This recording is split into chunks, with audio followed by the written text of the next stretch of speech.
Gießen Eritrea festival clashes leave 26 police officers injured.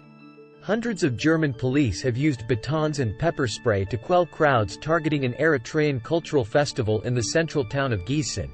The protesters were angry that the festival went ahead in Gießen, calling it a propaganda exercise by the authoritarian Eritrean regime. A police statement said clashes took place for hours on Saturday, and that 26 police officers were injured.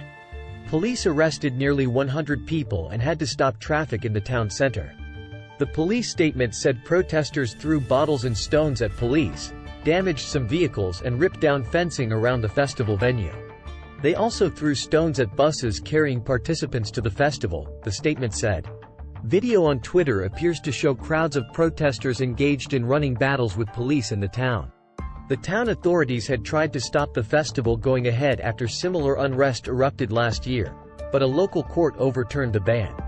Gießen has about 84,000 residents and lies roughly 50 kilometers, 30 miles, north of Frankfurt am Main. The festival is organized by the Central Council for Eritreans in Germany, which is considered close to the Eritrean embassy. In recent years, Germany has granted asylum to many Eritreans. They form one of the largest groups of African migrants seeking to settle in the EU. Human rights organizations have documented large-scale abuses by the authorities in Eritrea, including strict censorship, forced labor and military conscription that is likened to slavery. U.S.-China talks a step forward in relations, says Janet Yellen. U.S. Treasury Secretary Janet Yellen has said her visit to Beijing has marked a step forward in efforts to stabilize relations between the two countries. Ms. Yellen spoke at the end of a 4-day trip, during which talks were held over issues including climate change. She described the talks as direct, substantive and productive, and said both sides had learned more about each other. However, she admitted the U.S. and China still had significant disagreements. No one visit will solve our challenges overnight, she said. But this trip will help build a resilient and productive channel of communication with China's new economic team. The U.S.-China relationship has deteriorated in recent years. Issues dividing the country include human rights in Xinjiang and Hong Kong, territorial claims to Taiwan and the South China Sea, and Beijing's growing domination of a host of industries. Chinese Vice Premier He Lifeng, who was among those to meet with Ms. Yellen, said on Saturday he regretted unexpected incidents, such as the row over a spy balloon, had hurt ties with the United States. Ms. Yellen stressed the need for better communication in order to try and overcome these issues, adding that U.S. President Joe Biden did not see the relationship between the U.S. and China through the frame of great power conflict. We believe that the world is big enough for both of our countries to thrive. Can good cop Janet Yellen help fix U.S.-China relations? China tightens Xi Jinping's powers against the West with new law. U.S. hails candid talks on high-stakes China trip. On the issue of economic competition, Ms. Yellen said the U.S. sought a dynamic and healthy global economy that is open, free and fair, not one that is fragmented or forces countries to take sides.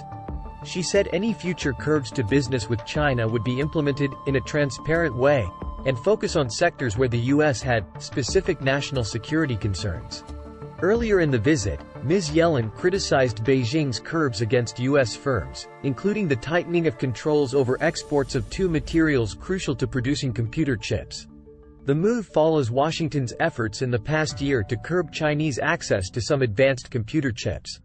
Ms. Yellen said the U.S. would fight back against China's unfair economic practices. In response, China's finance ministry said, "The nature of China-U.S. economic and trade relations is mutually beneficial and win-win, and that there was no winner in a trade war." On climate change, Ms. Yellen urged Beijing to work with the U.S. and support institutions like the Green Climate Fund, which was set up to help developing nations adapt to climate change and lessen its effects. The Treasury Secretary was the second senior Washington official to visit Beijing in the last 2 months. U.S. Secretary of State Antony Blinken visited Beijing in June, the highest-ranking Washington official to visit the Chinese capital in almost half a decade. His sentiments at the end of his trip echoed Ms. Yellen's. He said that while there were still major issues between the two countries, he hoped they would have better communications, better engagement going forward. However, the next day President Joe Biden referred to Mr. Xi as a dictator, triggering outrage from Beijing. Despite the political tensions, trade between the two countries grew in 2022 for the third year in a row. According to official figures, China exported more than $536 billion, £422.3 billion worth of goods to the U.S. last year, while $154 billion of goods went in the other direction.